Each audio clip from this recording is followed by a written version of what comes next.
안녕하세요. 반갑습니다. 2020년 11월 14일 토요일입니다. 조금 늦게 출근하고 있는 길인데요. 이제 최근에 지식산업센터를 이렇게 입주 준비를 해보면서 이렇게 은행하고 대출 관련 부분에 대해서 이렇게 밀도 있게 이야기를 참 많이 하고 있습니다. 은행 대출, 지식산업센터의 잔금 대출 부분이 2020년 하반기 현재 어떻게 흘러가고 있는지에 대해서 그 부분 한번 이야기 한번 해드릴게요. 그리고 또 한 가지는 이제 은행에서 대출을 취급을 할 때 개인이 유리한지 법인이 유리한지 이 부분도 조금 한번 좀 같이 한번 언급을 해드릴게요. 이제 요거 먼저 이야기를 드리면, 대부분 지금 투자자로 나서시는 분들이 과거에 아파트 투자를 할 때 법인으로 아파트를 투자했던 분들이 그 법인을 그대로 살려서 지식산업센터로 들어가려고 하는 분들이 상당히 많이 있었습니다. 그분들이 더러 그 법인으로 지식산업센터를 이렇게 진행을 하고 있는데, 이런 분들이 의외로 이제 더 안 좋은, 은행에서 볼 때 더 안 좋은 평가들을 많이 받는 것 같아요. 그러니까 그 대출 부분도 많고, 기존 이 법인이라는 것 자체가 어떤 사업의 개념의 법인이 아니라 주거용 임대사업 법인이다 보니까, 임대사업을 많이 하는 사람이 지식산업센터에 대해서 이렇게 들어오는 것 자체를 사업을 한다라는 개념보다는 임대사업을 하는 개념으로 이렇게 보는 케이스가 더 많은 것 같아요. 그래서 은행에서 상당히 조금 평가를 굉장히 박하게 하는 편이고요. 그런 법인들에 대해서 대출이 굉장히 쉽지 않게 흘러가는 이런 양상을 보이고 있습니다. 그래서 기왕에 이제 지식산업센터를 사실 투자자 입장에서 이렇게 이야기를 하시고, 투자자 입장에서 접근을 한다고 하실 때는 기존 법인을 살려서 법인으로 가려고 하는 것보다 그냥 개인 신용 상태가 좋으시다면 그냥 개인 사업자로 내서 가시는 게 훨씬 더 유리하게 지금 현재 적용이 되고 있다. 이 부분을 이야기가 드리고 싶고요. 이제 은행별로 봤을 때는 확실히 서울 지식산업센터는 그 담보를 그래도 넉넉하게 봐주는 편인 것 같아요. 그래서 신용 상태가 좋은 사람들의 이야기가 이제 90% 이야기. 90%는 아무나 다 되진 않아요. 그거는 확실합니다.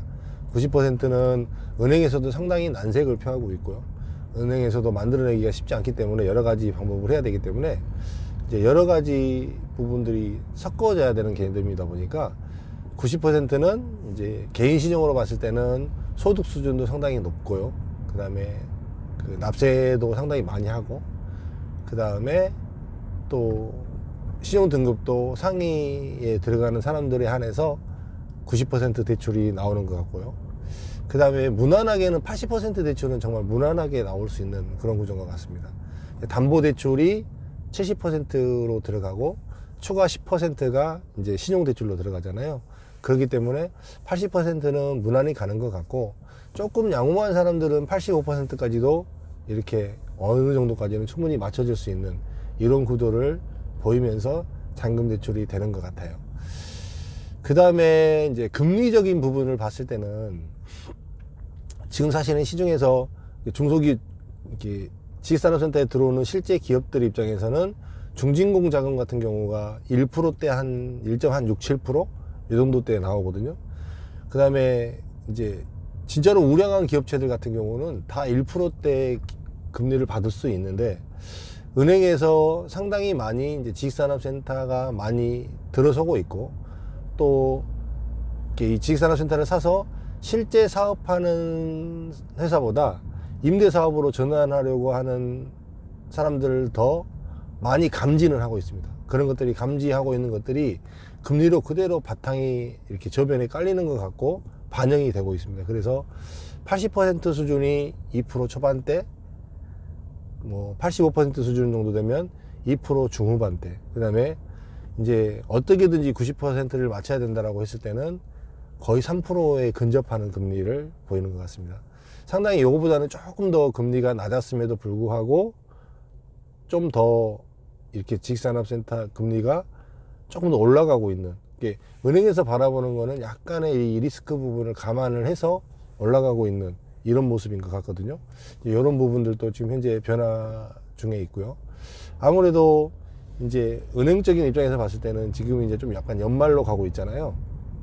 그래서 연말적인 부분이 조금 은행에서 대출을 하는 데 있어도 조금은 보수적으로 보고 있는 것 같고, 또 공격적인 영업을 해서 조금은 쉽게 대출을 해주고, 이런 부분보다는 이렇게 연말이다 보니까 조금은 이렇게 좀 우량하고 괜찮은 기업체를 선별해서 대출을 하려고 하는 이런 모습들도 상당히 보여지는 것 같아요.